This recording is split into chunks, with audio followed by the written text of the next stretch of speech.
स्थितियां बदल रही थी, परिस्थितियां बदल रही थी।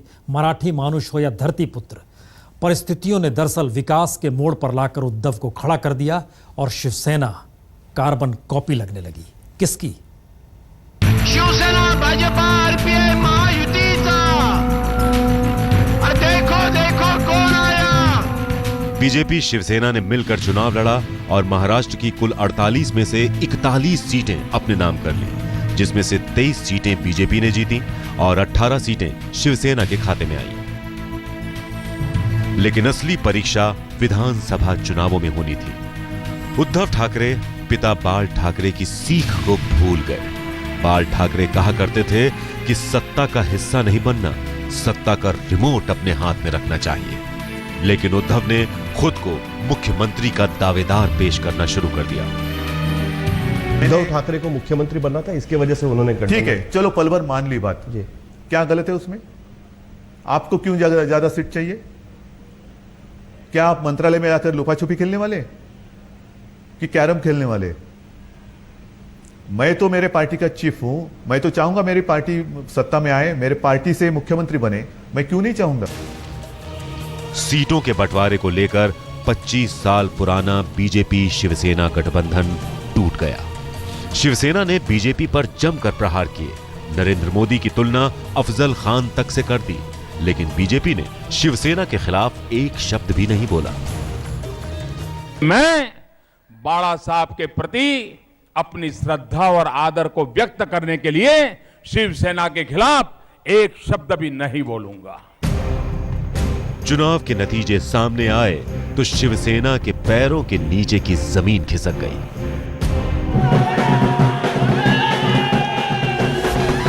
एक 122 सीटों पर कमल खिला था, जबकि शिवसेना 63 सीटों पर सिमट कर रह गई। बाला साहब जब रहे तो उस समय कभी इस प्रकार की स्थिति नहीं आई जिस प्रकार की स्थिति इस बार आई है। और ख़ास तौर से जिस तरह से चुनाव के पहले गठबंधन टूटा, तरह तरह के स्टेटमेंट आए, ऐसा भी लगा कि कहीं न कहीं अनुशासन की भी कमी दिखाई दी।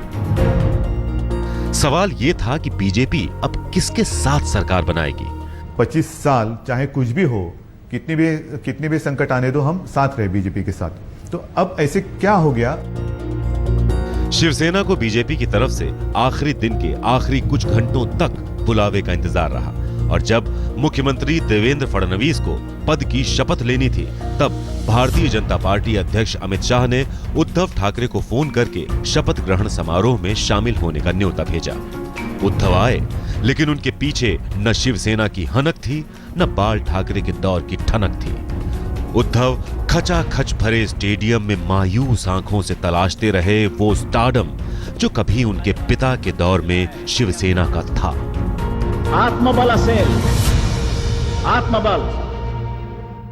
तो वानखेड़े स्टेडियम में जो कुछ नजारा अपनी नंगी आंखों से उद्धव ठाकरे ने देखा, उसने इसका एहसास तो करा दिया कि अब शिवसेना को या तो गुजराती अमित शाह के रास्ते पर चलना है, या फिर कमांडर नरेंद्र मोदी की दिखाए हुए रास्ते पर, या फिर पवार की हथेली पर नाचना है, या इन सब से इतर दोबारा उस शिवसेना को खड़ा करना है जो कभी सपना 5 दशक पहले बाला साहब ने देखा था।